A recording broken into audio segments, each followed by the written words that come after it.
Ahora sí vamos a dar inicio a este espectacular curso de enfermedades raras que traemos con mucho cariño para ustedes en esta ocasión. Esperamos que realmente lo disfruten. Pues esto conmemorando el Día Mundial de las Enfermedades Raras que se celebró el pasado 28. Y pues nada, vamos a dar paso a presentar a nuestro primer ponente. Él es el doctor Gustavo Adolfo Contreras. Nos va a hablar inicialmente de las generalidades de las enfermedades raras. El doctor Gustavo Adolfo es médico cirujano egresado de la Universidad del Táchira, la Universidad de los Andes. También es especialista en genética médica de la Pontificia Universidad Javeriana de Colombia y es especialista en bioética de la Pontificia Universidad Javeriana de Colombia. Actualmente es el profesor Contreras está asociado al Departamento de Ciencias Básicas del Departamento de Pediatría en la Universidad Industrial de Santander. Queremos recordarle a todos nuestros asistentes que la charla se va a transmitir y va a quedar guardada en este canal para que la puedan ver pues, más adelante, si no la pueden ver en este momento en vivo. De igual manera, van a tener un plazo de 24 horas para llenar el link de asistencia que es necesario para la certificación. Al final de la conferencia, pues también vamos a enviar este link y queremos recordarles igualmente que cualquier pregunta que tengan la pueden dejar en el chat y pues en algún momento la responderemos y les indicaremos cuál será el medio para ello.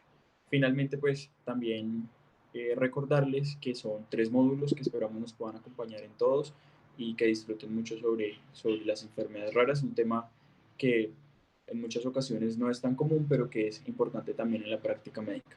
Entonces, bienvenidos y damos paso a la primera conferencia.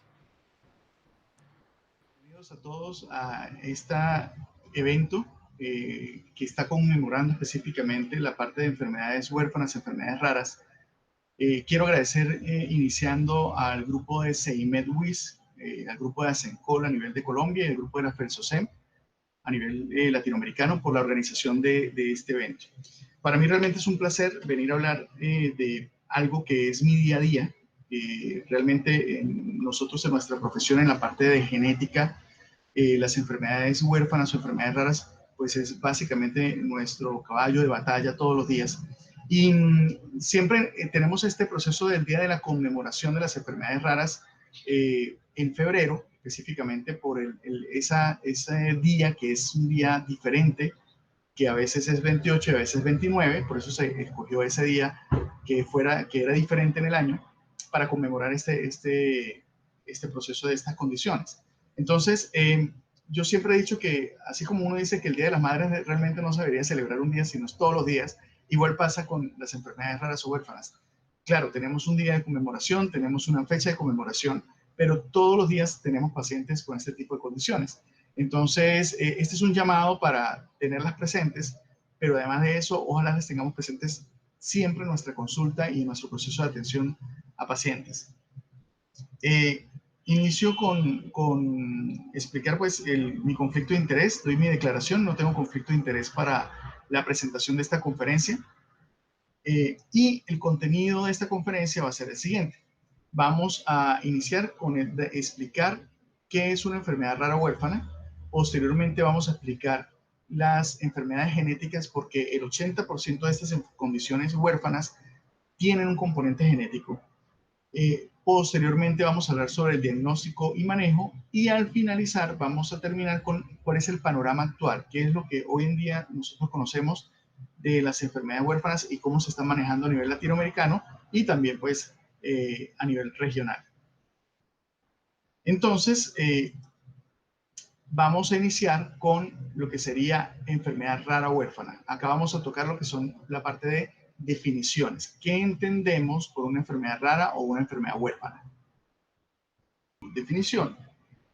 En este análisis se hizo un análisis de 1.109 organizaciones o instituciones y miren lo curioso acá, se encontraron en total 296 definiciones, es decir, 296 formas diferentes de llamar a una enfermedad rara o huérfana.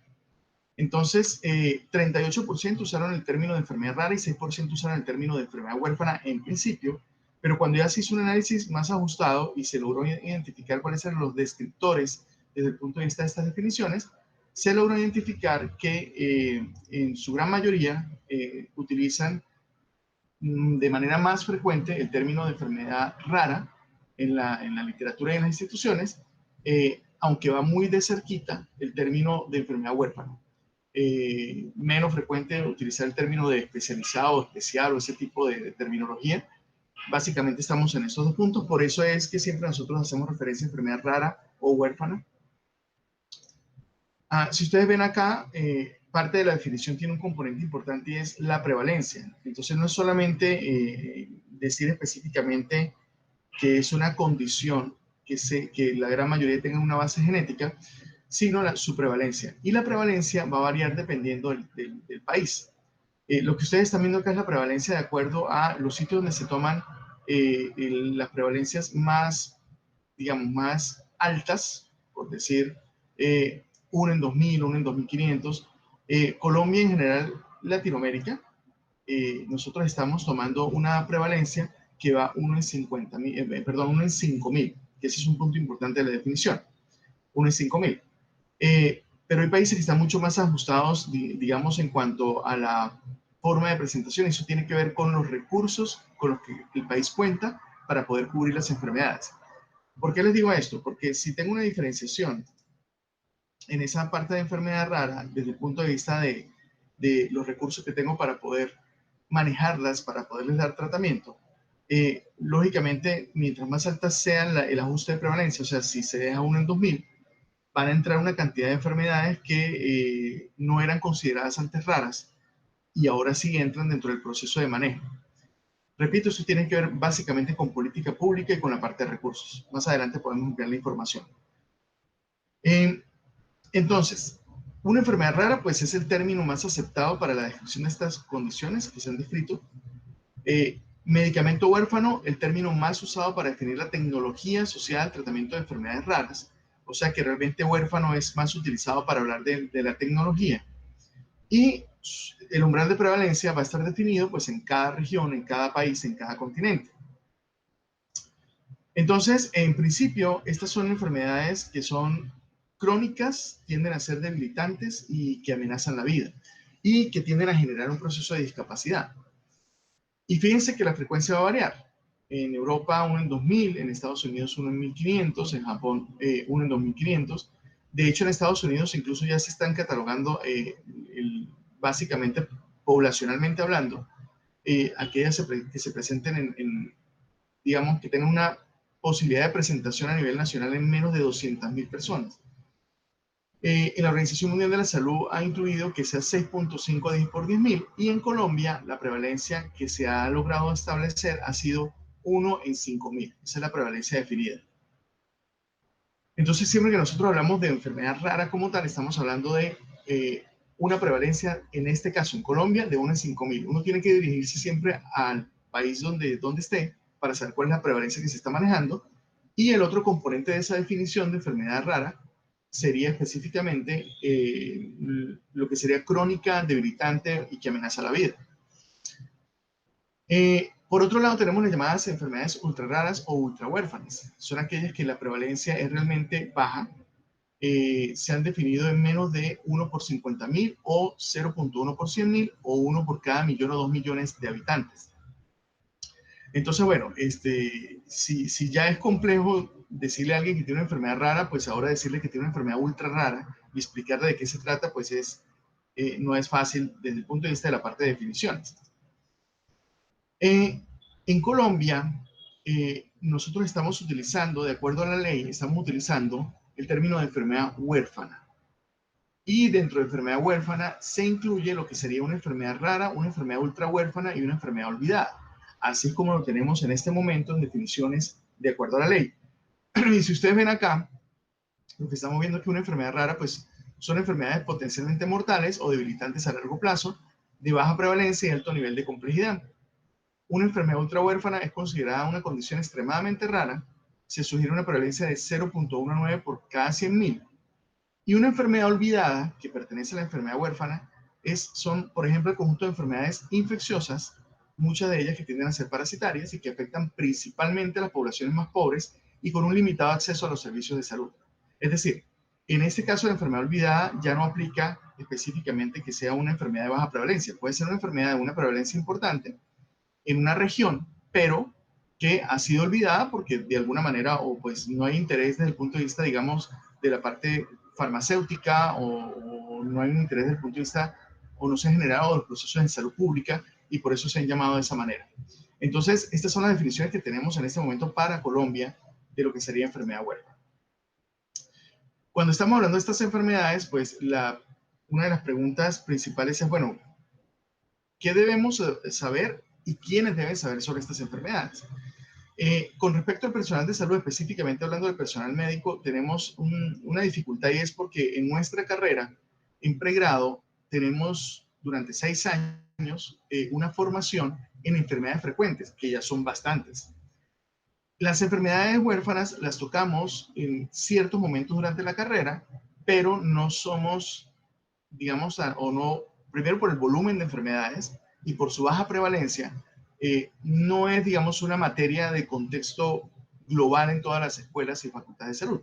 Eso está cambiando, eso está cambiando. Ya hoy en día, muchos PENS, muchos currículos de pregrado, se está haciendo un proceso de incluir la temática de enfermedad rara huérfana. El otro punto importante es a nivel de este componente familiar, social y gubernamental. Cuando una familia tiene un niño con esa enfermedad, pues se vuelve especialista en esa enfermedad. O sea, los papás comienzan a revisar sobre la enfermedad. De hecho, van a saber muy seguramente mucho más que el médico que de repente lo esté atendiendo en un momento dado. Y el otro punto importante es que sí tiene un gran impacto a nivel social y tiene un gran impacto también en medidas de políticas públicas que se puedan generar. Entonces, desde ese punto de vista, para hacer un proceso de manejo adecuado de enfermedad rara, pues tienen que haber 3 componentes importantes. Uno, personal entrenado. Necesitamos capacitar a los estudiantes de medicina, a los estudiantes de enfermería, de fisioterapia, en este tipo de condiciones. Comenzar por las que están registradas en el listado de enfermedades huérfanas de cada país. Eso es fundamental. Tenemos que tener instituciones e infraestructura. Este es un punto fundamental. Una de las cosas o los planes que se ha venido planteando es que se logren generar centros integrales de atención. En Europa o en Estados Unidos se han creado centros que son específicos para tratar un grupo de enfermedades. Entonces, acá el problema es que está muy disipado el tema de la atención. Básicamente, a una persona con una enfermedad, con una condición o enfermedad huérfana, si necesita 10 especialistas, pues el problema que tenemos es que no existe un centro integral, sino que lo mandan de acuerdo a donde la EPS o la entidad prestadora de salud ha tenido contrato o contratación. Entonces, desde ese punto de vista tenemos una dificultad, pero está en planes de formación de centros integrales. En diferentes partes del mundo, por ejemplo, hay centros integrales para enfermedades musculares, por ejemplo, enfermedades neuromusculares, y allí tienen que ir todos los pacientes de esa condición en particular para que sean tratados. Y el otro punto es tener claridad sobre los dispositivos, medicamentos y el manejo integral de ese paciente a partir de todo el contexto que es cuáles son las herramientas que tenemos para poderlo tratar. Entonces, la dificultad que vamos a tener es en este pool de personas, tenemos que encontrar la forma de ayudar a una persona con una condición que sea de baja prevalencia, y que claramente va a necesitar un proceso de ayuda en este trajinar, en este camino que es tan complejo. Parte de ese camino tiene que ver con el diagnóstico. Y el diagnóstico, tenemos una temporalidad estimada del diagnóstico, cómo lo estamos haciendo. Esa temporalidad es extremadamente importante desde el punto de vista de cuánto nos tardamos nosotros en diagnosticar a un paciente con una enfermedad huérfana. Entonces, ¿cuál es el tiempo para establecer el diagnóstico? Bueno, en Colombia se ha calculado que estamos entre 5 a 30 años para diagnosticar a un paciente con una enfermedad huérfana. En el mundo entero estamos entre 1 a 5 años. Eso quiere decir que necesitamos seguir trabajando en el proceso de, sobre todo que el personal de salud entienda de qué se trata y tenga un alto nivel o un alto índice de sospecha para hacer este proceso. Entonces, para mejorar los tiempos. Mientras más rápido se diagnostica un paciente, más podemos hacer en manejo integral, en proceso de rehabilitación, si tenemos un tratamiento o algún medicamento para esa condición. Entonces es fundamental seguir el proceso de estudio de ese tipo de condiciones. Cuando uno va a mirar en las diferentes bases de datos de enfermedades raras, resulta que no todas tienen específicamente las mismas enfermedades clasificadas dentro de su base de datos. De hecho, aquí tenemos un comparativo de diferentes bases de datos donde coinciden algunas que pueden tener específicamente las mismas condiciones, pero en otros casos otras tienen solamente las condiciones que ellos han logrado reportar o registrar dentro de su base de datos. O sea que tenemos una heterogeneidad también en cuanto a la presencia de patologías o condiciones en bases de datos. Acá les muestro en esta tabla lo que nosotros más utilizamos, que es OMIN y Orphanet. ¿Sí? Tenemos un grupo de condiciones que están registradas allí. Fíjense que aquí dentro de este proceso pues hay un registro básicamente donde pueden coincidir entre ellas un número importante de patologías o de condiciones. Por ejemplo, si yo miro entre Orphanet y OMIN, ¿cuántas condiciones coinciden? Coinciden 2185. Entonces, claramente tenemos también una heterogeneidad grande desde el punto de vista de clasificación. Como el 80% de estas condiciones tienen un origen genético, pues tengo que hablar desde que es una enfermedad genética. Nosotros la interpretación que tenemos sobre las condiciones genéticas siempre las basamos en la información que tenemos principalmente pues a nivel nuclear, a nivel de los núcleos de las células. Siempre hacemos este tipo de analogías como para tener o entender mejor la situación. Yo puedo tener enfermedades de las páginas de los libros, que en ese caso serían los genes puntuales. O puedo tener enfermedades de regiones del ADN, que serían en ese caso un grupo de libros o un grupo de tomos. O puedo tener alteraciones del estante completo, que ya serían enfermedades cromosómicas amplias. Ahorita vamos a mirar más adelante que eso tiene un impacto desde el punto de vista de cuáles son las herramientas que utilizamos en diagnóstico. Si yo voy a mirar y hago esa comparación con la información genética, cómo está organizada, pues para mí una página sería un gen. Y un gen me puede dar una enfermedad específica. Los libros o los tomos pueden darme una enfermedad también a nivel de regiones cromosómicas, como microdeleciones o microduplicaciones, o puedo tener enfermedades ya cromosómicas. Fíjense que hay algo importante. Uno puede tener una enfermedad genética sin que sea una enfermedad rara o huérfana. Por ejemplo, si nosotros estamos hablando de condiciones como cromosómicas, como trisomía 21 o síndrome de Down, esa es una condición que no se considera una enfermedad huérfana porque su prevalencia es de 1 por cada 700, es decir, que es relativamente frecuente. Entonces no está catalogada realmente como un proceso de condición o enfermedad huérfana. La gran cantidad de enfermedades genéticas las vamos a clasificar dentro de este grupo: cromosómicas, monogénicas, multifactoriales y mitocondriales. Y la gran mayoría de enfermedades raras realmente van a estar en este grupo, que son enfermedades de tipo monogénicas. Una muy buena parte va a estar dirigida a ese grupo de condiciones. Las enfermedades genéticas las venimos conociendo y manejando desde hace poco tiempo realmente. En principio porque antes no se tenía conocimiento real sobre la parte genética. Si nosotros vamos a ver Mendel, 1850 para acá, comenzamos a tener algo de conocimiento, pero incluso los escritos de Mendel estuvieron archivados, almacenados, hasta que vino el redescubrimiento hacia 1900. Y posteriormente Watson y Crick nos dan la posibilidad de entender cómo era el modelo de la molécula de ADN dentro del núcleo, y a partir de entender que existían esas características que se podían heredar y entender la molécula de ADN, ahí podemos pasar, o ya se logró pasar a decir, bueno, ya podemos explorar y mirar qué existe o cuáles son los elementos que hay dentro de esa molécula. Y gracias a una cantidad de avances en laboratorio y en técnicas, se logró llegar al proyecto Genoma Humano, con una publicación de la secuencia casi completa en el 2001, en febrero del año 2001.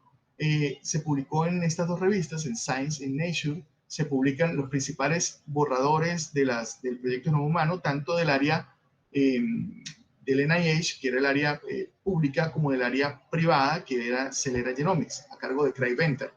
Entonces, desde ese punto de vista, avanzamos rápido, pero tenemos muy poco tiempo conociendo las enfermedades. De hecho, si nosotros vemos el impacto, por ejemplo, en enfermedades multifactoriales, que es este listado que ustedes ven en la parte inferior, en esta parte de acá, y el impacto que tiene específicamente la información genética, aquí un cuadro comparativo que es muy útil, lo que se conocía básicamente en el 2005. Y miren la gráfica, fíjense cómo está la gráfica, y quiero que miren ahora la siguiente gráfica para que vean la diferencia. En el 2009 ya tenemos todas estas localizaciones del genoma que son claras o se pueden relacionar con esas enfermedades multifactoriales. Entonces quiere decir que incluso así yo tengo una enfermedad que considere o que no considere en principio con una base genética tipo monogénica, es decir, un gen que me cause como tal la enfermedad. También tengo condiciones multifactoriales que claramente han tenido o se ha logrado descubrir su base genética. Y a medida que ha venido pasando el tiempo, los registros de enfermedades monogénicas han venido aumentando. Quien comenzó con eso fue Víctor McKusick, que comienza con este tomo que ustedes ven acá en 1966, y como ven en el transcurso del tiempo, el tomo se fue haciendo mucho más grueso, más grande, y se fueron ya generando 2 tomos, 3 tomos. Ya en este momento no tenemos tomos, o sea, en este momento no vamos a revisar específicamente cuántas condiciones están en libros, sino que ya pasamos a lo que serían los listados de patologías en OMIM. OMIM es la base de datos, es nuestra base de datos de enfermedades monogénicas, y es haber pasado esos textos que eran el llamado OMIM, que era herencia mendeliana en el hombre, pasar específicamente a la forma online.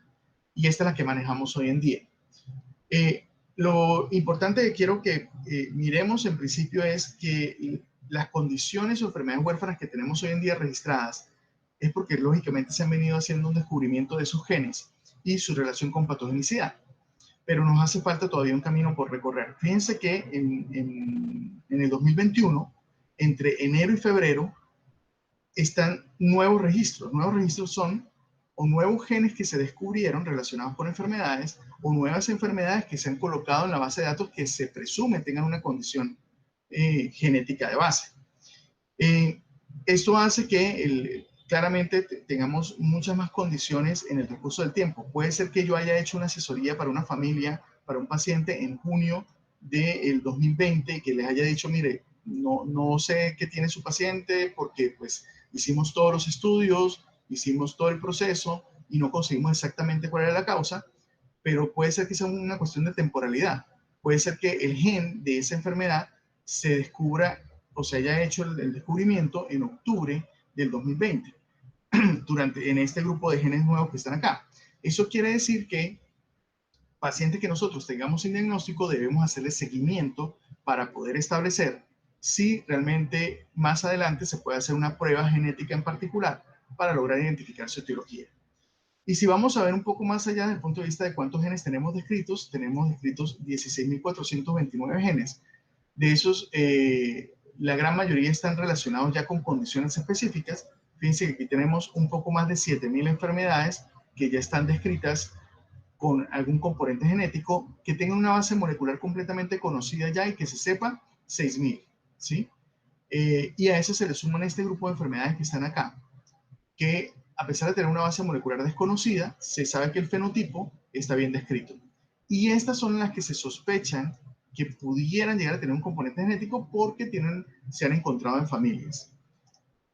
Ok, eso es para dar un contexto de lo que sería la parte de enfermedad genética. Pasemos a diagnóstico y manejo. Lo primero es sospecha diagnóstica. En este tipo de casos, yo lo que siempre he planteado es, cuando uno ve a un paciente que se le está empezando a salir de la normalidad, cuando digo la normalidad es de lo que uno conoce, o sea, que uno diga, yo esto no lo he visto antes, me parece que el paciente no está respondiendo al medicamento como debería responder, o la enfermedad está durando mucho tiempo, o porque este paciente está presentando otra vez esta misma condición y está ingresando a urgencias 2, 3, 4 veces, ahí es donde se tienen que comenzar a encender las alarmas. Y un punto fundamental de encendido de alarmas es, ¿será que esto ha pasado antes en otra persona en la familia? Entonces, la sospecha diagnóstica también arranca por ese punto. En este tipo de condiciones, yo siempre digo que el estudio no es el estudio del paciente, es el estudio de la familia. Y siempre debemos preguntar si hay antecedentes de algún tipo que nos puedan hacer sospechar de alguna condición. Algunas enfermedades o condiciones son evidentes porque logran identificarse malformaciones. Entonces, digamos que es algo relativamente sencillo poder hacer el descubrimiento de qué es porque vemos que hay una alteración morfológica, pero otras no son tan frecuentes. Por ejemplo, un error innato del metabolismo. Estructuralmente el niño se ve bien, pero tiene un problema de tipo funcional. Y el otro punto importantísimo es la edad. Las enfermedades raras, si bien es cierto, su gran mayoría están en la edad pediátrica, las podemos conseguir en cualquier momento de nuestra existencia, desde recién nacidos, en la infancia, en la adolescencia, digamos, mayor o adolescencia, o en etapa adulta, en cualquier momento puede florecer las características o la sintomatología para una enfermedad rara. Entonces, es importante siempre tener en cuenta que todos los que estemos vinculados a tratar un ser humano en diferentes etapas de su vida, podemos tener, nos podemos enfrentar a un paciente con una condición de estas. Lo otro importante tener en cuenta es la variabilidad fenotípica. Teniendo una misma enfermedad, dos pacientes pueden comportarse de manera diferente. Por ejemplo, acá tenemos una enfermedad lentamente progresiva y una enfermedad rápidamente progresiva. Es la misma enfermedad, es mucopolisacaridosis tipo 6, pero en un caso es lenta la progresión y en el otro caso, fíjense que el fenotipo en cuestión de años rápidamente se hace muy evidente. Eso nos da ciertas limitaciones también a la hora de poder hacer el diagnóstico, porque el segundo caso, que es el severamente afectado, el diagnóstico es mucho más fácil y rápido de realizar porque hay algo morfológico que me lo estaban diciendo, más que en el lentamente progresivo. ¿Quién es el diagnóstico? Pues el diagnóstico está basado principalmente en personal de salud, enfermería, médicos generales, terapeutas, médicos especialistas. Todos estamos involucrados en hacer un diagnóstico para una enfermedad rara, aunque también hay algo que quiero destacar acá y es que los padres también generan procesos de diagnóstico en enfermedades raras. Yo he tenido algunos casos, par de casos, que los papás revisando características, ellos mismos han logrado hacer como una aproximación diagnóstica de lo que tiene su hijo. Entonces, una de las cosas o de los mensajes que yo quiero dejar acá es el siguiente. Claro, a veces hay papás que consiguen una cantidad de información que no tiene sentido ni les ayudan y tampoco por su condición de no pertenecer al área de salud, pues no logran entender bien. Pero hay que prestarle atención cuando el papá dice que le nota algo diferente a su hijo. O sea, cuando ustedes vean que un papá les está diciendo, papá o mamá les está diciendo, mi hijo siento que tiene algo, le veo algún problema, ¿sí?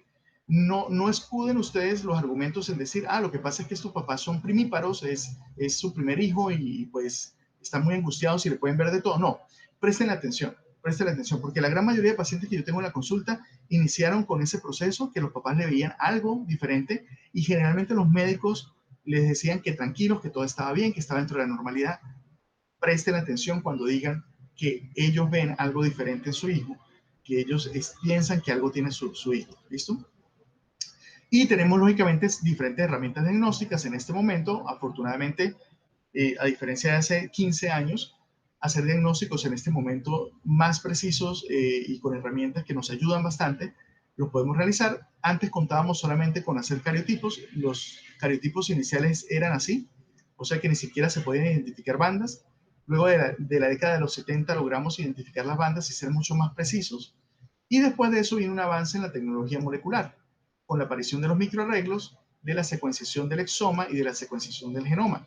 Entonces, para hacer la misma analogía que dijimos la vez pasada, pues estos serían los estantes, estas serían las regiones donde estamos nosotros evaluando los tomos, los libros, y estas serían las páginas de los libros.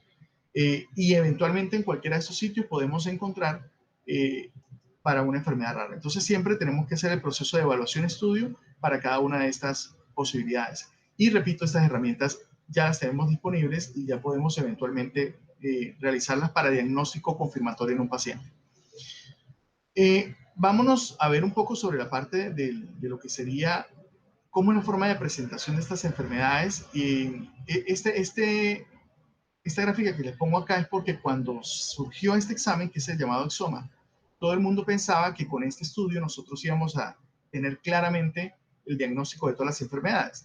Y acá les muestro que esto no es así. O sea, la secuenciación exómica sirve en muchos casos con altos porcentajes como estas enfermedades, pero para otras enfermedades realmente el diagnóstico o la capacidad de diagnosticar es muy bajita, como estas que están acá al final.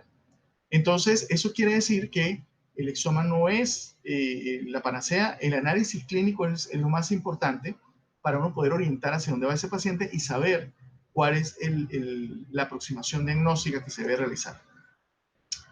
El otro punto es que, a pesar de todos los esfuerzos y todas las herramientas, una enfermedad rara las podemos diagnosticar en el 70% de los casos. 30% seguimos sin saber qué tiene el paciente. Eso es un poquito frustrante tanto para el médico como para la familia, no saber qué tiene el paciente, pero pues uno tiene que tener claridad sobre la parte confirmatoria. Sin embargo, hemos mejorado, estamos en 70% y con las nuevas técnicas incluso creo que ya hemos aumentado hacia un 75, casi 80% de posibilidad de diagnosticar. Si no confirmamos el diagnóstico, pues tenemos que tener un diagnóstico de trabajo y seguimiento, explicar las opciones de manejo transdisciplinar con ese paciente, entender que las herramientas diagnósticas se van ampliando con el tiempo, por eso hay que hacerle seguimiento al paciente para poder hacer estudios posteriores, y siempre hay que tener claro que hay que establecer el máximo riesgo empírico. O sea, si yo no tengo un diagnóstico confirmatorio, tengo que pensar en el máximo riesgo para una enfermedad dominante, por ejemplo, que es 50%, o para una enfermedad recesiva, que es el 25%, y de esa manera tengo que hacer el proceso de asesoría. Ahora, si se confirma el diagnóstico, pues tengo que primero pues tener claridad de cómo dar la información, porque es complejo, no es fácil hacer los procesos de dar una información como esta. Entender que estas enfermedades no son culpa de nadie, individualizar cada paciente, verificar las etapas de aceptación, que no siempre en la primera proceso de consulta dando la información se va a aceptar. Saber también y conocer qué se puede hacer y qué no se puede hacer. Es importante saber cuáles son los límites en la parte de manejo y tratamiento de estos pacientes y en qué podemos ayudar realmente. Saber que los padres al final se van a volver especialistas de la enfermedad y tenemos que aprovechar ese punto para tanto ayudarnos como nutrirnos de esa información que ellos también están manejando. Y ahí sí los riesgos de recurrencia pues son definidos, porque si ya uno confirma exactamente la condición, sabe si es recesiva, sabe si es dominante. ¿Okay? Ok, vamos a terminar entonces con este panorama que sería cómo estamos, el panorama actual. En este momento existen más de 7.000 condiciones que están descritas. 80% tienen una base genética, por eso necesitamos aprender lógicamente de genética para poder hacer la aproximación. La mayoría se encuentran en la población pediátrica y fíjense un dato muy importante, 30% de los niños afectados no sobreviven más allá de los 5 años de edad. Eso es un porcentaje importante. Y eso es importante también porque necesitamos entender que una familia puede llegar a tener hasta 4 o 5 hijos si no sabe cuál es su condición. Simplemente no saben cuáles son sus riesgos y pueden tener 4 o 5 hijos que puedan fallecer todos antes de los 5 años. Y esto es un impacto muy duro para la familia y para la sociedad también. Tenemos que tener en cuenta que las tecnologías diagnósticas cada vez están mejorando y tenemos mayor cantidad de posibilidades de hacer diagnóstico y además de eso ya estamos mejorando también en la capacidad de identificar síndromes con características puntuales. Tenemos esta cantidad de organizaciones donde podemos revisar el listado de enfermedades huérfanas e información sobre enfermedades raras o huérfanas, pero quiero irme de aquí a este punto, a Facebook, que es algo que nosotros todos en general utilizamos. Por ejemplo, Facebook tiene los grupos de familias que han tenido un niño, entonces las asociaciones hacen sus grupos a nivel de Facebook y la verdad es muy interesante la información que se puede obtener a partir de estos grupos de referencia en este tipo de plataformas. Entonces, pienso que tenemos que aprovechar todo ese tipo de información. En Orphanet, en enero del 2021, ya están establecidos los informes periódicos sobre el listado de enfermedades raras y huérfanas allá en Europa y la prevalencia como tal que se tiene establecida. Y en Latinoamérica las cosas han venido avanzando. Tenemos este artículo que fue publicado en el 2020, hizo un análisis de cuáles son los procesos digamos, de legalización en específicamente diferentes países, en 6 países latinoamericanos. Y fíjense que nosotros acá podemos ver para cada uno de ellos cómo se ha venido vinculando diferentes leyes y resoluciones para poder tener un proceso de atención en enfermedades raras.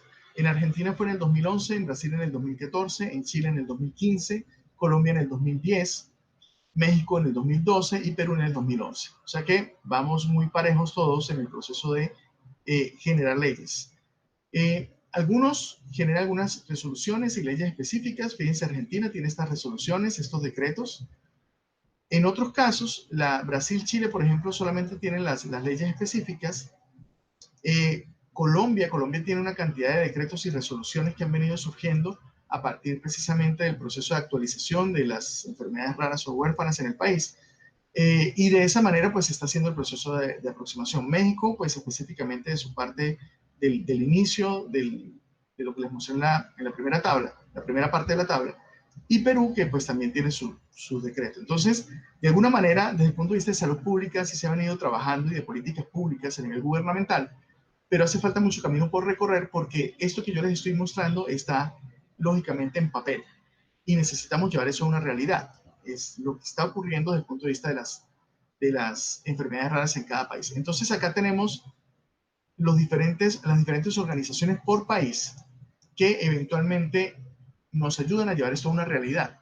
En Colombia particularmente pues está FECOER y está el Observatorio Interinstitucional de Enfermedades Huérfanas, y así en diferentes países tienen sus procesos de instituciones que ayudan precisamente a llevar a esto una realidad de manejo en el paciente con una enfermedad huérfana. Específicamente en Colombia la prevalencia, como les digo, es 1 en 5.000.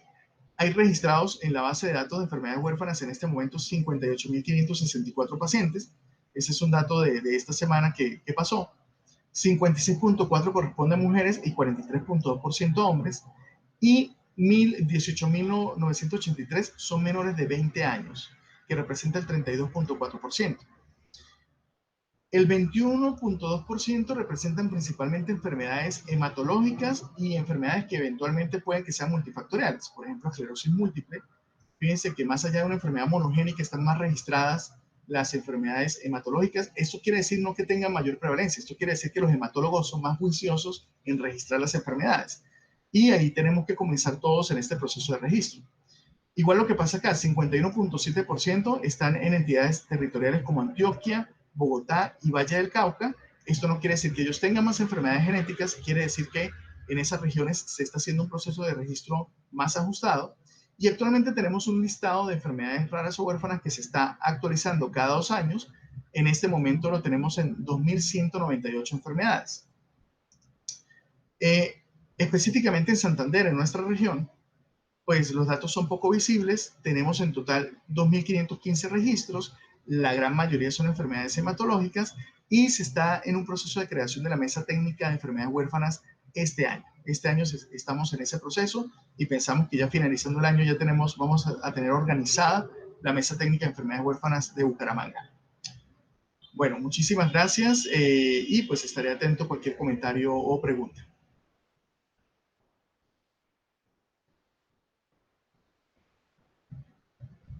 Bueno, queremos agradecerle al doctor Gustavo por esta excelente conferencia que nos acaba de brindar.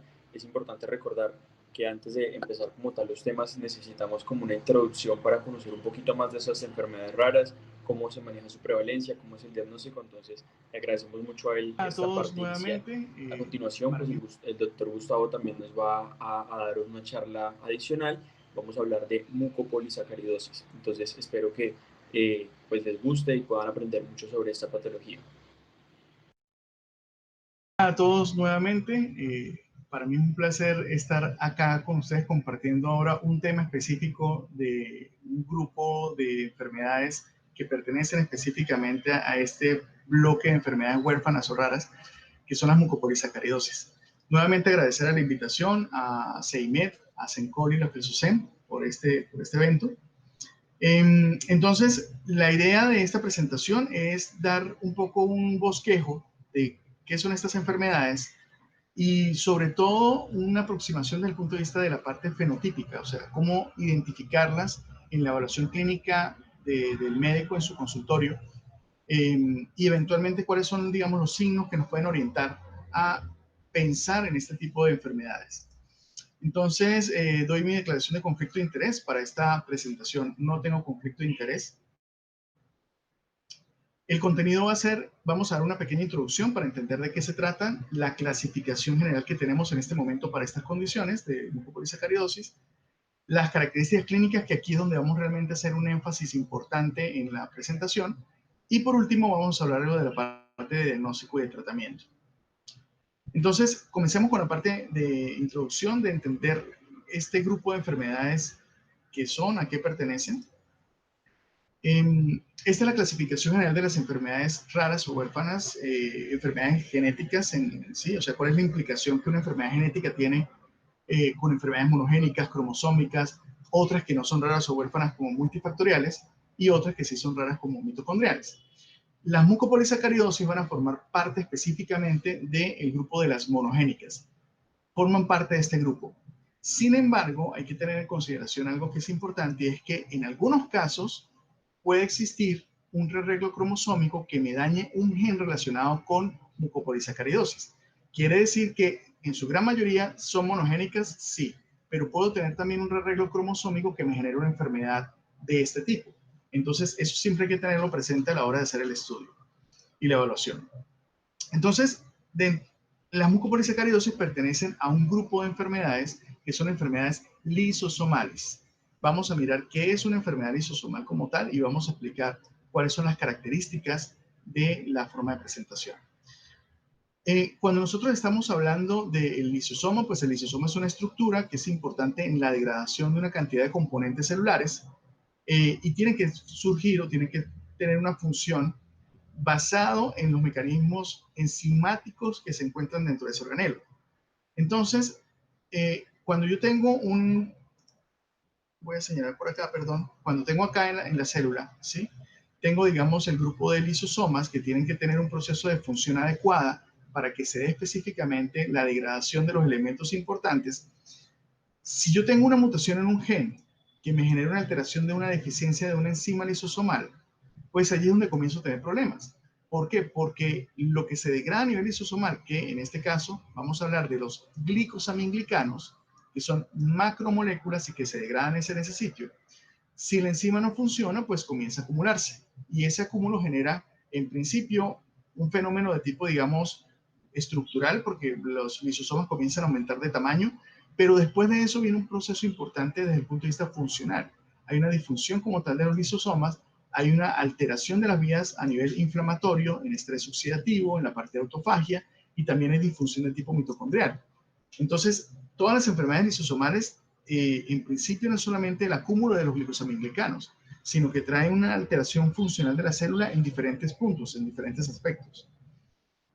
Esto hoy en día ya es reconocido, hoy en día ya sabemos que si yo tengo una mutación a nivel génico que me genera una deficiencia enzimática y comienza a acumularse como tal el sustrato, que en este caso serían los glicosaminglicanos, y eso genera un aumento del tamaño celular, eso tiene implicaciones a nivel de órganos y sistemas, pero también tiene implicaciones muy importantes a nivel principal de estrés oxidativo, de homeostasis, de neuroinflamación, de balance energético. Todo esto es importante porque la combinación hoy en día de terapias que estamos haciendo de tratamiento para estas enfermedades, en principio están basadas en esto que es la terapia de reemplazo enzimático. Pero hoy en día estamos reconociendo que muy seguramente vamos a tener que hacer manejo y tratamiento de los procesos también de tipo inflamatorios en estos pacientes. Hasta la fecha se han identificado más de 70 condiciones lisosomales, enfermedades lisosomales. Individualmente son raras, pero colectivamente afectan 1 en 1500 a 1 en 7000 nacidos vivos.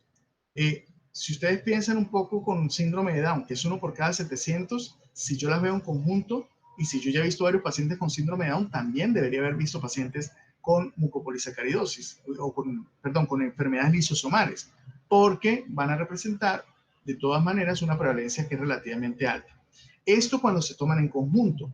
Cuando se toman de manera individual, allí sí todas las mucopolisacaridosis y las enfermedades lisosomales están con una prevalencia de 1 en 5000 hacia arriba.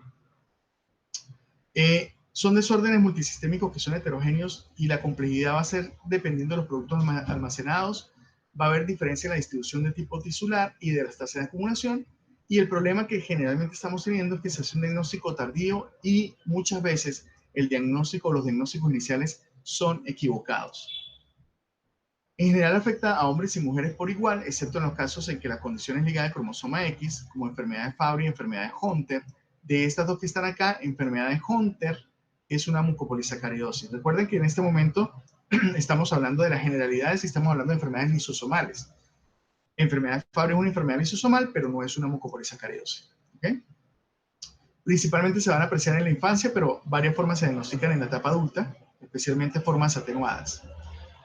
Ahora sí vamos a dirigirnos específicamente a la clasificación. ¿Cómo se clasifican las mucopolisacaridosis para poder tener claridad sobre este contexto? La primera descripción que se realizó fue en 1917 en 2 hermanos. Esto fue hecho por Hunter. Enfermedad, pues, la enfermedad se llama enfermedad de Hunter por su primera descripción. Y fueron 2 hermanos con ciertas características importantes. En principio, unas características faciales inusuales, con un engrosamiento, una nariz bulbosa, unas características faciales con unas facies redondeadas, ¿sí? Y si ustedes ven en la parte corporal, habían algunas limitaciones importantes. Limitación en el proceso o mantienen en flexión, digamos, miembros superiores a nivel de codo. Y lo otro importante es la prominencia abdominal. Fíjense que es un abdomen prominente, pero por organomegalia. Adicional a eso, características radiológicas con alteración a nivel de los diferentes huesos. Fíjense que estos huesos se ven engrosados, se ven, de hecho se llama huesos tubulares, pues los huesos largos en general son tubulares, pero se le da este término de tubular a hacer referencia de que se pierde, digamos, esa relación diaficiaria, metaficiaria, epificiaria. Y vamos a ver huesos que son más parecidos a un tubo, con ese engrosamiento diaficiario principalmente. Estas fueron, digamos, las primeras descripciones. Posteriormente, Cochrane también hace un proceso de descripción de pacientes con este tipo de condición. Fíjense con organomegalia también, en el caso principalmente de este paciente que está acá. Pero en ese entonces, el término que se le daba principal era el término de gargolismo. Y ese término de gargolismo viene dirigido específicamente por las características faciales. Morquio, por su parte, pues describió la MPS tipo 4, que es la enfermedad de Morquio, con ciertas características, sobre todo a nivel musculoesquelético, a nivel de miembros inferiores, con este geno algo muy marcado, que ahorita más adelante vamos a detallar. Y el término de gargolismo viene específicamente a partir de ciertas esculturas a nivel de diferentes catedrales, que son las llamadas gárgolas, que en muchos casos se utilizan como drenajes de agua, pero por sus características, digamos, toscas que se pueden llegar a presentar, que son estas características, se hace la parte de similitud con las características que pueden llegar a presentar los pacientes con este tipo de condición. Por eso era que antes se llamaban enfermedades y se le decía gargolismo. Eso lógicamente se dejó de utilizar, pero es para que sepan que históricamente, si uno quiere conseguir información de esa época, lo tiene que buscar no como una mucopolisacaridosis, sino tienen que buscarlo como gargolismo dentro de la literatura. Y claramente pues está haciendo referencia a estas gárgolas que tienen esas características inusuales a nivel facial. Se han establecido muchas clasificaciones en el transcurso del tiempo. La primera pues fue más general, pero pues es bastante práctica a la hora de recordar las diferentes formas y más frecuentes de presentación. Y la segunda es mucho más completa, incluyendo las patologías descritas hasta la fecha con alteración molecular. Cuando estamos hablando de estos tipos de diferentes clasificaciones, estamos hablando en general de las clasificaciones en principio de las enfermedades lisosomales. Entonces, lo que vamos a ver ahorita es la clasificación general de las enfermedades lisosomales. Dentro de esas están mucopolisacaridosis, que es la que estamos viendo hoy, pero también están las glicoproteinosis, las esfingolipidosis, otras lipidosis, enfermedades de depósito del glicógeno. Esa es una de las clasificaciones que se ha generado. Existe otra clasificación que es mucho más dirigida hacia la parte molecular, de acuerdo al tipo de alteración de la proteína, que es esta que está acá, con el componente molecular. Fíjense, también mucopolisacaridosis acá, que las tenemos de primera, pero también tenemos todo este grupo de patologías o enfermedades, hablando solamente de enfermedades lisosomales. Y repito, hoy nos vamos a dedicar solamente a este grupo. Quiere decir que les queda de tarea revisar entonces el resto del grupo de enfermedades lisosomales que están acá, para tener una aproximación adecuada cuando tengan un paciente al frente con alguna de estas enfermedades. Las mucopolisacaridosis se han venido clasificando de acuerdo a su momento de aparición, pero también pues a la forma de actividad enzimática que está deteriorada. Por ejemplo, en este caso tenemos la vía metabólica de la degradación de los glicosaminoglicanos, y acá tenemos las diferentes enzimas que pueden participar y los diferentes tipos de MPS que pueden llegar a generar, dependiendo de dónde se daña la enzima, ¿sí? Entonces, dependiendo de eso, vamos a tener un acúmulo específico o de heparansulfato, o de dermatansulfato, o de queratansulfato, que son los glicosaminglicanos que deben ser degradados. Lógico, si yo bloqueo acá una de las vías, si bloqueo, por ejemplo, acá, entonces voy a tener MPS1 con el acúmulo específicamente de estos componentes. Entonces, claramente en la vía, pues, se logra identificar cuáles son las enzimas, qué es lo que se está acumulando, y al final eso tenemos que hacerlo, o tenemos que llevar una correlación clínica con las características que estamos evidenciando en los pacientes. Víctor Markusik publicó este artículo donde se definen las clasificaciones de las enfermedades de MPS que se venían dando. Y quiero hacer una acotación, digamos, un poco histórica del tema, porque ahorita vamos a ver una diferenciación en la clasificación. Acá tenemos la tipo 1, que es Horler, la tipo 2, que es Hunter, la tipo 3, que es Sanfilippo, la tipo 4, que es Morquio, la tipo 5, que es Shea, y la tipo 6, que es Maratolamida. Es decir, para esta fecha, digamos, se tenía claro este tipo de condiciones y se venían clasificando de acuerdo a cómo vinieran descubriéndose y también que se lograra identificar la enzima. Con el tiempo y los estudios que se fueron haciendo, se logró identificar que realmente el síndrome de Shea tenía la misma enzima dañada que el síndrome de Hurler, o sea, era realmente una variante de MPS1. Por eso ustedes van a ver que no existe en la clasificación actual MPS5, porque MPS5 pasó a ser MPS1. Entonces hoy en día tenemos MPS 1, 2, 3, 4 y saltamos a 6 en la clasificación, precisamente por este detalle, digamos, un poco histórico. Vamos a mirar la clasificación como está en este momento, digamos, como la mantenemos actualizada. En MPS 1 tenemos enfermedad de Hurler, Hurler-Shea y Shea. Ya ustedes entenderán que siendo Shea, que era la 5, pues básicamente es un tema de variabilidad de forma de presentación fenotípica de esa condición. Entonces vamos a tener la forma de Hurler, que es la forma más severa, la Hurler-Shea, que es la forma moderada, y la forma Shea, que es la forma definitivamente atenuada de MPS1. Tenemos MPS2, que es síndrome de Hunter. Para destacar acá con respecto al síndrome de Hunter, es la única de todas las mucopolisacaridosis que tiene una herencia ligada al cromosoma X. El resto de mucopolisacaridosis son autosómicas recesivas, pero esta es la única que es ligada al cromosoma X, y eso es importante a la hora de hacer la aproximación desde el punto de vista de mecanismos de herencia y de identificación familiar. Acá ustedes ven, pues entonces en cada columna, en la primera ven la MPS, el epónimo, en la tercera ven la enzima, el gap que se acumula en la cuarta, cuál es el gen, mutaciones reportadas. Bueno, estas mutaciones reportadas fue hasta la fecha que nosotros publicamos este artículo. Este artículo lo publicamos en el 2016. Lógicamente deben haber más mutaciones en este momento reportadas para cada uno de los genes. Tipo 3, que es el síndrome de Sanfilippo, que tiene 4 formas de presentación, A, B, C y D, y es porque tiene diferentes enzimas que están acá, y de esa manera se ha clasificado. Clínicamente no hay forma de uno lograr saber exactamente cuál es, toca mirar la enzima. Tipo 4, que es síndrome de Morquio. Tipo 6, que es Maratolami. Tipo 7, que es el síndrome de Sly. Y fíjense que acá también tenemos un salto. Pasamos de tipo 7 a tipo 9. Y resulta que el tipo 8, ese tipo 8 se logró descubrir que no era una mucopolisacaridosis. O sea, tenía características clínicas de mucopolisacaridosis, pero cuando se logró identificar desde el punto de vista molecular, no era un MPS, por eso no existe tipo 8. Pero ya se había descrito la tipo 9, que sí es, que es la llamada Natowitz. ¿Okay? Por eso no existe este tipo, el tipo 8.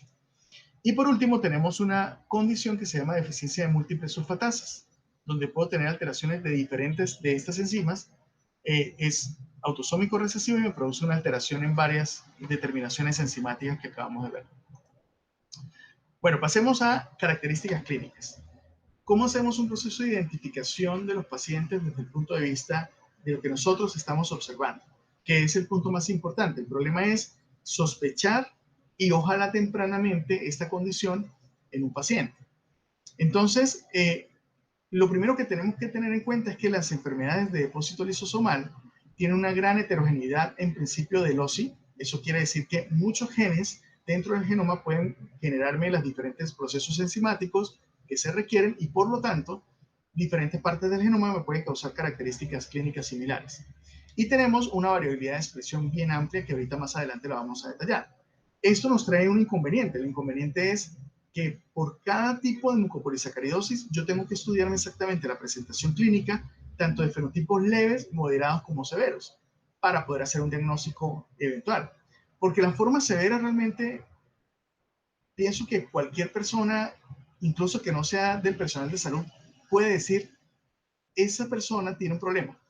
¿Sí? Las formas severas de presentación, ahorita lo vamos a ver. O sea, no creo que alguien diga, no, esa persona pues es así.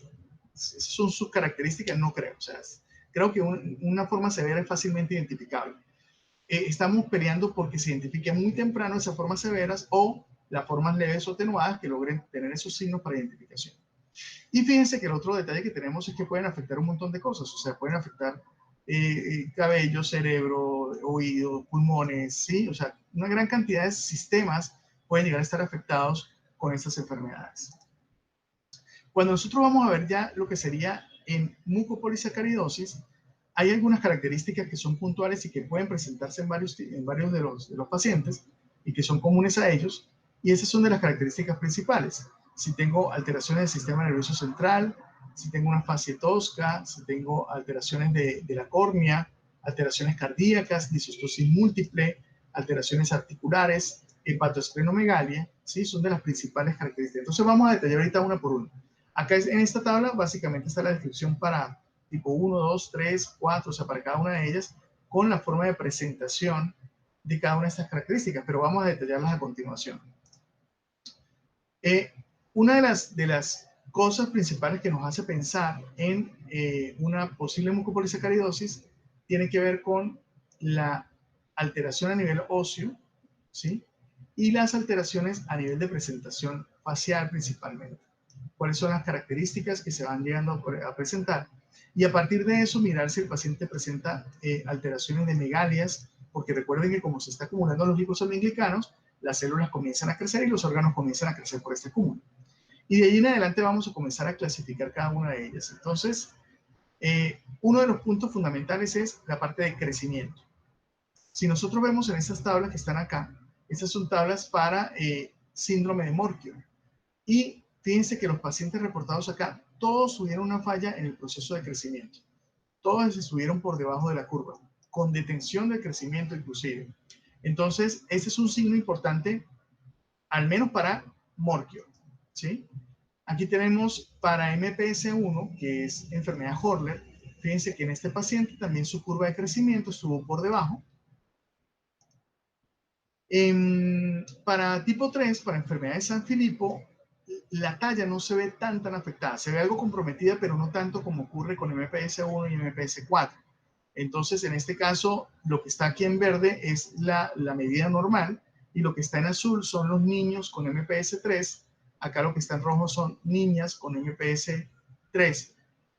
Fíjense que incluso las niñas pueden llegar a estar perfectamente dentro de los percentiles normales de talla. O sea que la talla para un diagnóstico para sospechar MPS tipo 3 realmente no sería tan útil. Si nosotros vemos algunas formas de tipo atenuadas de presentación de mucopolisacaridosis, aquí tenemos diferentes formas de presentación. O sea, puede ser que un niño lleve la curva, pero la está llevando básicamente en la parte inferior. Fíjense que no está como las gráficas anteriores que vimos que estaban por acá o por acá, sino que realmente está llevando la curva, pero está en la parte inferior. Entonces, es importante personas que tengan una baja talla, que estén dentro de la curva, pero que tengan baja talla en la parte promedial, o sea, que no estén en el 50, sino que estén entre el 3 y 25, o lo que nosotros decimos, que estén entre menos 2 desviaciones estándar hacia arriba. O que nosotros veamos que el paciente se nos sale de la curva, esos pacientes eventualmente tenemos que estudiarlos. Claramente la talla no es, o el crecimiento no es específico para sospechar MPS. Si yo tengo un paciente que se me está saliendo de la curva de crecimiento, tengo que sospechar en cualquier tipo de condición, ya sea multifactorial o genética. Pero lo que quiero es que vayamos como uniendo todos estos factores. Una baja talla, tengo que pensar en este grupo de enfermedades también.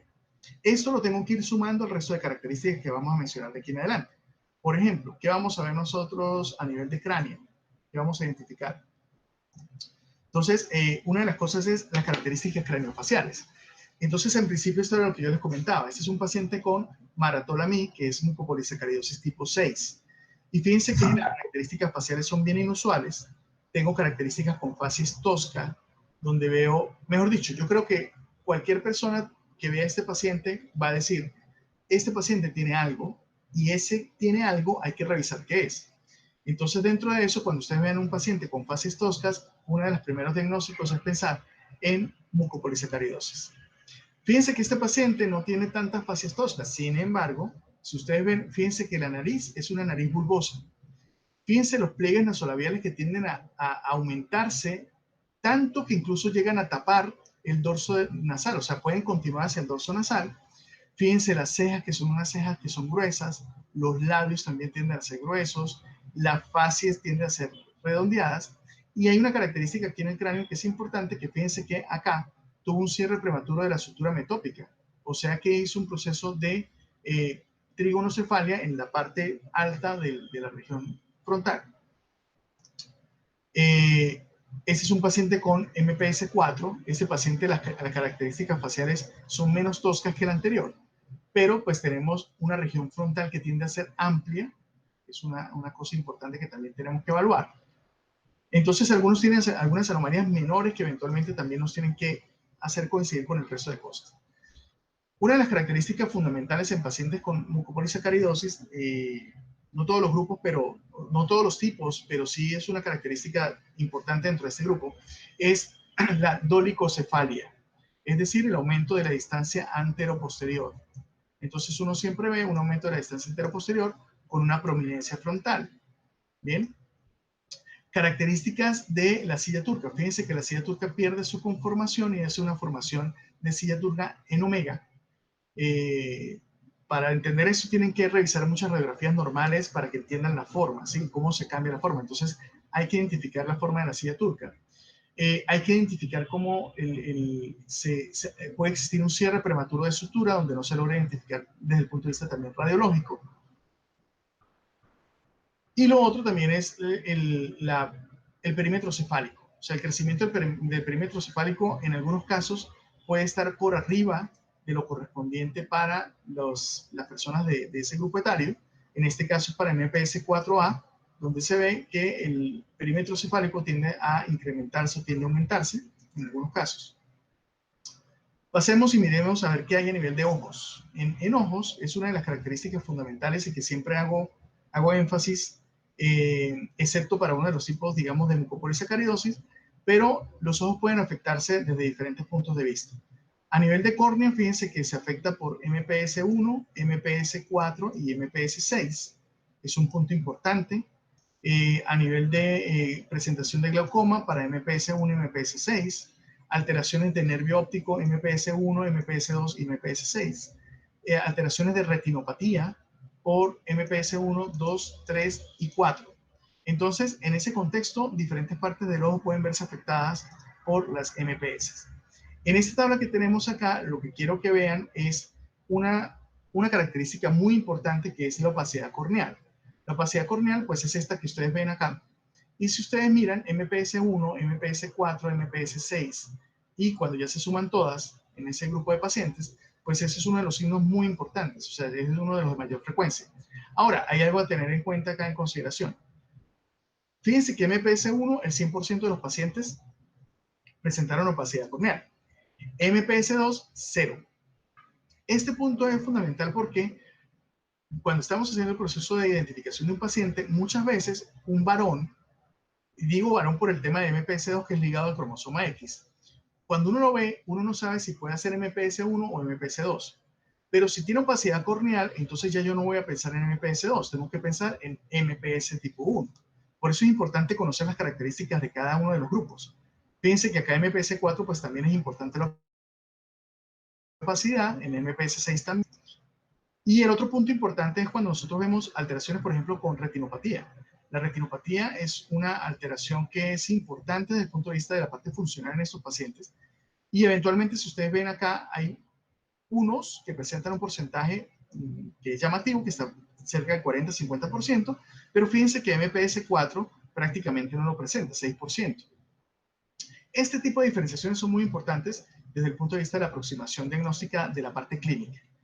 Fíjense, en esta tabla vemos lo mismo, vemos cómo es el tema de opacidad corneal y vemos que el 100% de los pacientes con MPS 2 no hay opacidad corneal, ¿sí? Mientras que el resto de grupos MPS 1, MPS 4 y 6, fíjense, sobre todo 6 tiene una forma muy importante severa de opacidad corneal. ¿Ok? Cuando nosotros vemos la clasificación, pues estamos viendo una córnea normal, que es esta que está acá. Acá estamos viendo una opacidad que tiende a ser leve, que es la tipo 2, la tipo 3 que ya es muy evidente y la tipo 4 que definitivamente molesta incluso, pues lógicamente para la visión de la persona que la tiene. Este grado acá, que es la tipo 2, es muy difícil verla en el consultorio. Es bien complicado porque es muy leve y a veces pues tocas con lámpara de hendidura para poder ver que realmente hay una opacidad allí en ese sitio. Ahora, la tipo 3 y la tipo 4 sí es relativamente fácil de poderla apreciar. En este caso tenemos alteraciones a nivel macular y alteraciones a nivel de retina. Fíjense lo que nosotros estamos viendo acá. Son alteraciones o manchas en este caso una retinopatía pigmentosa, ¿sí? Importante. Acá vemos alteraciones a nivel macular y a nivel de la emergencia del nervio óptico. Fíjense que tenemos una alteración importante del nervio óptico, y en esta F prácticamente no se ve porque la opacidad corneal no nos deja ver específicamente en el fondo de ojo. Fíjense acá podemos tener pues este ojo que aparentemente se ve claro, pero cuando lo llevamos específicamente a lámpara de hendidura podemos ver las características de la opacidad corneal. Por eso es importante siempre la valoración con oftalmología. Y este es un estudio muy interesante porque evaluaron cómo era la parte del estroma a nivel de la córnea entre síndrome de Morquio y una córnea normal. Entonces, fíjense que Morquio pues, es mucho más denso. Las células se vuelven mucho más gruesas, ¿ok? Precisamente por ese acúmulo a ese nivel. Estas son pacientes del consultorio. Yo quiero comentarles, es un caso de una paciente, esta paciente específicamente, que su médico tratante, ella le dijo que ella le parecía que sus ojos estaban como cambiando de color y que en cierta medida le molestaba, digamos, hacer un proceso de visualización adecuada. Y su médico tratante le dijo, no se preocupe, tranquila, ojalá a mí también me cambiara de color el ojo. Sería chévere que uno tuviera un cambio de color. Imagínense esa respuesta para esta paciente que está preguntando realmente un problema que está teniendo, y esa fue la respuesta que le dio el médico. Así con esa palabra me lo dijo ella, entonces hay que tener cuidado con eso. A nivel de nariz, pues básicamente no hay mucha descripción. Lo que quiero comentarles es, hay que tener cuidado con esa percepción subjetiva que nosotros estamos haciendo. Eso tiene que ver también con la parte de etnia que nosotros podemos llegar a tener. Tenemos diferentes formas de narices, de formas, etcétera, pero hay unas que llaman la atención. Esta nariz llama la atención. Esta nariz, a pesar de que no llama tanto la atención, hay cosas importantes. La nariz bulbosa, las narinas antevertidas, o sea que miran hacia adelante, y los pliegues nasolabiales incrementados. Entonces son cosas que eventualmente tenemos que ir evaluando. Estas son dos pacientes con MPS 4 y ambas tienen narinas antevertidas y la nariz tiende a ser bulbosa. Y fíjense el dorso nasal, que tiende a ser ancho. A nivel del oído, pues no hay mucho que decir por este lado desde el punto de vista morfológico, pero siempre tengan presente el grosor del lóbulo. Los pacientes que yo he tenido tienen como una característica un lóbulo que es grueso, pero lógicamente el otro punto importante es la posibilidad de hipoacusia. Se ha visto que los pacientes con diferentes tipos de MPS, acá como está señalado en la primera columna, una buena parte de ellos pueden tener o problemas de tipo conductivos, o problemas mixtos, o problemas neurosensoriales. Lo más frecuente son los problemas de tipo mixtos dentro de ese proceso. Acá aparecen, digamos, en un mayor número la parte de 25 como conductivo, pero la verdad, los últimos artículos que han venido saliendo hacen referencia a las formas mixtas principalmente. Y las diferentes formas de MPS pueden tener alteraciones diferentes de hipoacusia de tipo neurosensorial a diferentes frecuencias. Puede ser en todas las frecuencias, como pasa con MPS 3, o puede ser como en este caso, que es principalmente hacia frecuencias más altas, como en MPS 4. Pero claramente pues tenemos que hacer ese proceso de evaluación. A nivel de boca, lo principal son las características de los labios gruesos. Labios gruesos con una lengua que puede tener también macroglosia y puede ser gruesa también. Fíjense en esta publicación, donde se utiliza el término de gargolismo, se ven las características faciales toscas, y los labios gruesos son una cosa importante. Otra cosa que eventualmente podemos ver es diastema, es decir, la separación de los dientes. El diastema es frecuente, digamos, en dientes temporales, pero en dientes definitivos no debería serlo. Entonces, si vemos diastema asociado con labios gruesos, también tenemos que tener como signo importante. Este paciente tiene MPS 3, San Filipo, y fíjense los labios gruesos. Entonces son consideraciones. Ojo, una persona puede tener los labios gruesos sin que sea mucopolisacaridosis. Lo que tenemos que hacer acá es ir sumando las características para poder hacer un proceso de identificación. Fíjense la maloclusión que pueden llegar a tener los pacientes a nivel de las arcadas. Es importante tenerlo claro ahí. La macroglosia, que es eventualmente uno de los problemas que tenemos que manejar con estos pacientes. Y aquí voy a detenerme un poquito para poderles decir algo. ¿Cuántas pacientes ven ustedes que les realizan una amigdalectomía y tienen que volverlo a operar de las amígdalas y volvérselas a sacar en 2 oportunidades más? Es decir, si usted tiene un paciente que tuvo hipertrofia de amígdalas le hizo la operación y le sacó las amígdalas, usted no espera volverle a sacar las amígdalas otra vez. Si usted necesita volver a sacar amígdalas en ese paciente que ya le hicieron una operación de amígdalas, algo está pasando. Entonces, claro, tenemos engrosamiento de los tejidos. Hay un engrosamiento importante a nivel de los tejidos, a nivel de tanto de adenoides como de amígdalas, y también hay cambios importantes a nivel de laringe y de tráquea, ¿sí? Eso lo podemos ver en diferentes formas de presentación. A nivel de cuello, son pacientes que tienden a tener un cuello corto. Eso es una cosa importante. Cuando uno ve que un anestesiólogo dice, ese es un cuello de difícil manejo, o sea, ese es un paciente de difícil manejo porque veo que el cuello es corto, hay que pensar también en ese tipo de condiciones que son las que generalmente pueden llegar a presentar este tipo de cuello. Fíjense, este comparativo de dos pacientes de la consulta con MPS4, uno, en este caso se ve el cuello corto, pero no tan corto como en esta niña. En esta niña se ve el cuello más corto todavía.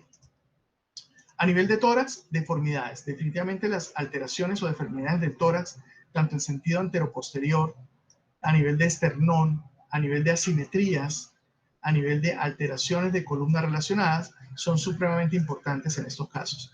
Fíjense, esta paciente es una paciente claramente con un tórax deformado que tenemos que evaluar. Es una paciente con MPS4. Y desde el punto de vista respiratorio, tenemos como una especie de círculo vicioso dentro de este proceso, porque siempre vamos a tener alteraciones de tipo obstructivas a nivel de la vía aérea, pero eso hace que aumente las secreciones y que aumente el número de infecciones respiratorias en estos pacientes. Entonces también hay que manejarlo desde este punto de vista. Aquí tenemos una imagen donde nos muestra entonces, fíjense, a nivel de vías respiratorias, cómo hay constricciones, y estas constricciones pues lógicamente son difíciles de manejar, y si tengo alteraciones de bloqueo a nivel de tracto respiratorio superior, pues peor todavía. A nivel de columna y pelvis, lo que vamos a ver son alteraciones de los cuerpos vertebrales. Son cuerpos vertebrales que tienden a ser de tipo ovalado o platispondilia, que tienden a ser planos.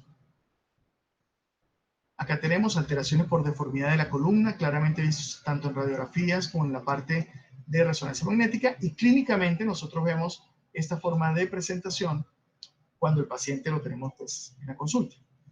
Fíjense cómo esos son pacientes de nuestra consulta. Fíjense la alteración morfológica de los cuerpos vertebrales. Y otra cosa importante, estos pacientes inicialmente se pueden confundir con pacientes por displasia esquelética porque claramente tienen un compromiso a nivel de cabeza femoral y de acetábulo, y a veces se confunden inicialmente con displasia como tal de cadera. Acá tenemos también la representación de la displasia en estos dos casos. Fíjense que hay alteración tanto de la parte del techo acetabular como de la cabeza femoral. A nivel abdominal, lo principal para evaluar es la parte de prominencias, es decir, organomegalias. Entonces, siempre identificar si un paciente tiene un abdomen prominente y la hernia umbilical.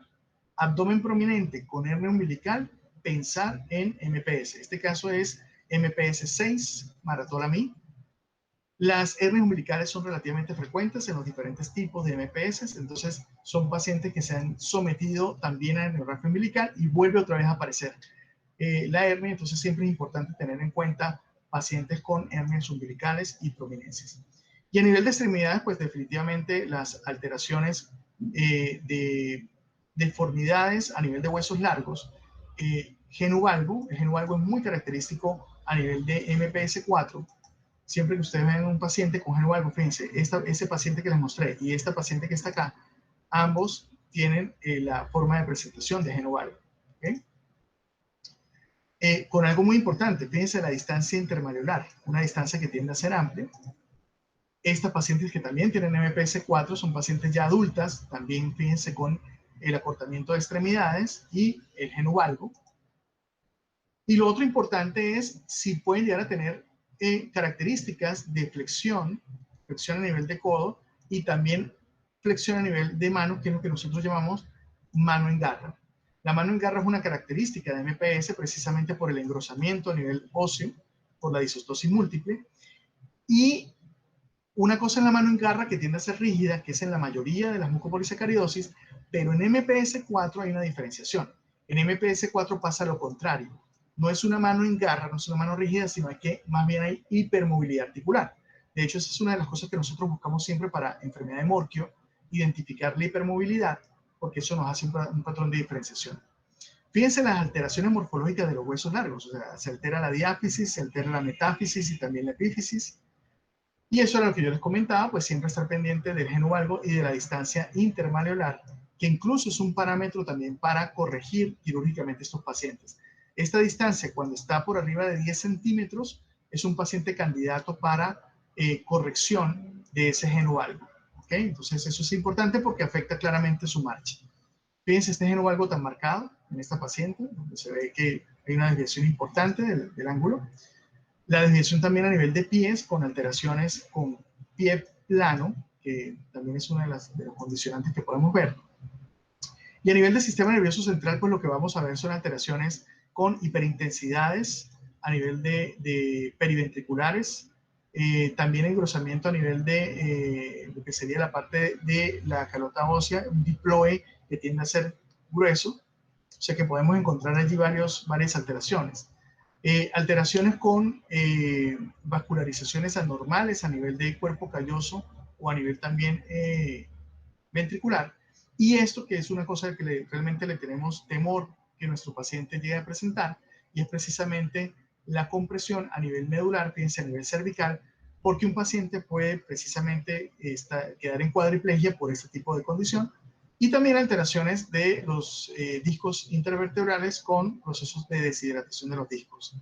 Acá tenemos una hiperostosis a nivel de la parte de la carotosis. Fíjense que acá la tabla interna, la tabla externa y el diploe son claramente evaluables, o sea, están muy gruesos. Y fíjense que tenemos una ventriculomegalia con hiperintensidades también a ese nivel. Una de las cosas importantes es que tenemos que ver cómo es el comportamiento desde el punto de vista del sistema nervioso. Pacientes que son hiperactivos inicialmente, con el tiempo, pueden hacerse menos hiperactivos, o sea que un paciente con Sanfilippo puede debutar inicialmente con hiperactividad, sin tener otras manifestaciones clínicas. Y con el tiempo, esa hiperactividad va cediendo. Eso quiere decir que en esos pacientes que son hiperactivos al principio y que los papás dicen, ya se está tranquilizando más, a uno le preocupa porque ya sabe que la progresión de la enfermedad está. Lo podemos ver en diferentes formas de presentación. Aquí tenemos también la parte de la supervivencia, y fíjense que la supervivencia realmente es corta en este tipo de pacientes. A nivel de corazón, ¿qué podemos evaluar? Podemos ver, hay un artículo muy interesante, que es este que está acá, del 2018, que me indica por banderas cuándo sospechar MPS. Hay bandera roja, bandera naranja y bandera amarilla. Bandera roja si tengo enfermedad valvular y cardiomiopatía. Ahí tengo que pensarlo, pero además de eso tengo que evaluar la parte sistémica, es decir, si tengo alteraciones de columna, hernias, etc. Bandera naranja, si tengo anomalías del electrocardiograma o artopatía, sumado al resto de características, y una bandera amarilla, que serían alteraciones, enfermedad coronaria o fibrolastosis, y eventualmente no veo defectos importantes. Entonces, esta es una orientación muy interesante desde el punto de vista de la parte cardíaca hacia la parte sistémica para poder sospechar un paciente con MPS. Acá tenemos engrosamiento de la válvula mitral, es un engrosamiento muy, muy claro. Y, digamos, para ir finalizando ya me he pasado un poco del tiempo, pero ya estamos terminando. El fenotipo, desde el punto de vista de forma de presentación, tenemos un fenotipo que es completo, es este que estamos viendo acá, donde claramente tenemos diferentes características en extremidades, a nivel facial, y tenemos otros fenotipos que eventualmente con el tiempo pueden irse haciendo más evidentes. Este fenotipo también es completo. Acá inicialmente ya se reconoce el geno valgo, pero fíjense que con el tiempo se va alterando cada vez más y más las características de este paciente. Este sería un fenotipo completo de MPS 6 con las características en el tiempo que claramente son reconocibles, pero podemos tener una variabilidad muy importante. Por ejemplo, miren este grupo de pacientes acá publicados con Sanfilippo. Fíjense que uno trata de sospechar un Sanfilippo, por ejemplo, en esta paciente, en la H2. Complejo porque no tiene características faciales que sean muy claras. A diferencia de este paciente tiene características que son identificables, que eventualmente nos pueden hacer sospechar del MPS. Pero no siempre es claro, no siempre es tan claro. Digamos que el ojo de genetista, para mí ya ver un paciente como este ya parece, para mí es muy claro, pero porque ya he visto muchos pacientes, pero para una persona que no ha visto pacientes con MPS puede ser que este paciente, las características sean normales o piense que son normales. Esta paciente es una paciente con una forma atenuada, un fenotipo atenuado de MPS 6, que es maratolamib. Fíjense que no son características tan importantes, principalmente es más a nivel de flexión, a nivel de miembros superiores, con una posición a nivel de manos que más o menos orienta, pero estos pacientes con fenotipo atenuado, este también tiene MPS 6, no se detectan por características faciales o por características, digamos, tan radicales como las anteriores, sino se detectan por alteraciones funcionales. Los pacientes comienzan con problemas de tipo dolor articular, se confunden con artritis reumatoidea, por ejemplo. Este paciente fue detectado con MPS 6, precisamente tenía un diagnóstico inicial de artritis reumatoidea y terminó siendo una mucopolisacariosis tipo 6. También un fenotipo atenuado, pero fíjense que aquí ya tenemos un problema por alguna limitación funcional en ese paciente. Y definitivamente la progresión en el tiempo es lo que nos va a ir diciendo qué tanto se va presentando cada cosa. Entonces, siempre para toda enfermedad debo saber desde que el niño nace y cómo va en el tiempo presentándose cada una de las características a nivel de los diferentes órganos y sistemas. Acá podemos tener entonces cuáles son las características de hepatomegalia, hirsutismo, hernia umbilical, cómo se van presentando para cada uno de los pacientes en las diferentes etapas etarias y para los diferentes tipos de MPS. Cómo es el crecimiento, cómo es la deformidad del tórax, la inteligencia, digamos, la parte cognitiva, que tiende a ser normal, principalmente en pacientes que no depositen en parasulfato, porque los que depositan en parasulfato sí tienen compromiso cognitivo importante. Bueno, finalicemos con esta parte, diagnóstico y tratamiento. El diagnóstico pues está basado en identificar el fenotipo con todas estas características que yo les acabo de mencionar. Una vez que tengamos las características, debemos definir cómo hacer el diagnóstico del paciente. Entonces, en principio tenemos estudios cuantitativos para poder determinar sustrato o producto, luego tenemos la determinación enzimática y luego tenemos la parte de prueba molecular. Esto ya está establecido, ya sabemos entonces que lo primero es hacer la determinación de los glicosamilglicanos en orina, que se pueden perfectamente solicitar, desde medicina general se puede solicitar, y posteriormente si uno ve que hay algún acúmulo, pues se puede ir a mirar la determinación enzimática, con eso establecer el diagnóstico, y a partir de eso mirar si requiere prueba molecular. En algunos países no está disponible, pero sí está disponible la parte enzimática. En la publicación que nosotros hicimos en el 2016, hicimos este algoritmo para poder ver, de acuerdo al glicosamilglicano que se acumula, cuál es el tipo de MPS que tenemos acá. Entonces, lo pueden revisar. Acá seguimos el algoritmo dependiendo del glicosamilglicano, cuál es la enzima que tenemos que medir para saber cuál es el tipo de mucopolisacariosis que vamos a explorar. Y por último, si podemos hacer la prueba molecular. Lo que quiero destacar acá con esta gráfica es que el diagnóstico se hace realmente hasta acá. Es decir, si yo logro tener la determinación enzimática en leucocitos que me explique el fenotipo, ya ahí tengo el diagnóstico confirmado. Esa es la prueba de oro. Ahora, la parte molecular nos sirve lógicamente para asesoría genética, para la parte de identificar correlación genotipo-fenotipo. Y en cuanto a manejo, pues tenemos terapia de reemplazo enzimático, para precisamente que prevenir y manejar las complicaciones. Tenemos medicamentos nuevos que están saliendo y estamos explorando el tema de la terapia génica, que cada vez está siendo más cerca. ¿Quién debe ser el médico líder del grupo? ¿Quién debe manejar específicamente el paciente? Pues tenemos el pediatra principalmente, genetista, neurólogo pediatra o especialista en enfermedades metabólicas, pero una cosa muy importante, realmente uno lo que necesita es un médico dedicado, incluso un médico general que haga un proceso, digamos, en su área, en su región. Pues si usted no tiene especialista en su región, si está en el área rural, pues usted es el médico especialista en el área rural, o sea, usted tiene que tratar a ese paciente. Lógicamente siempre hay que tratar de tener un grupo interdisciplinario para poderlo manejar, pero en principio tenemos que tener un médico dedicado y dispuesto a manejar los pacientes. Para concluir, entonces, pues hay que sospechar la enfermedad con esos signos que yo les acabo de comentar.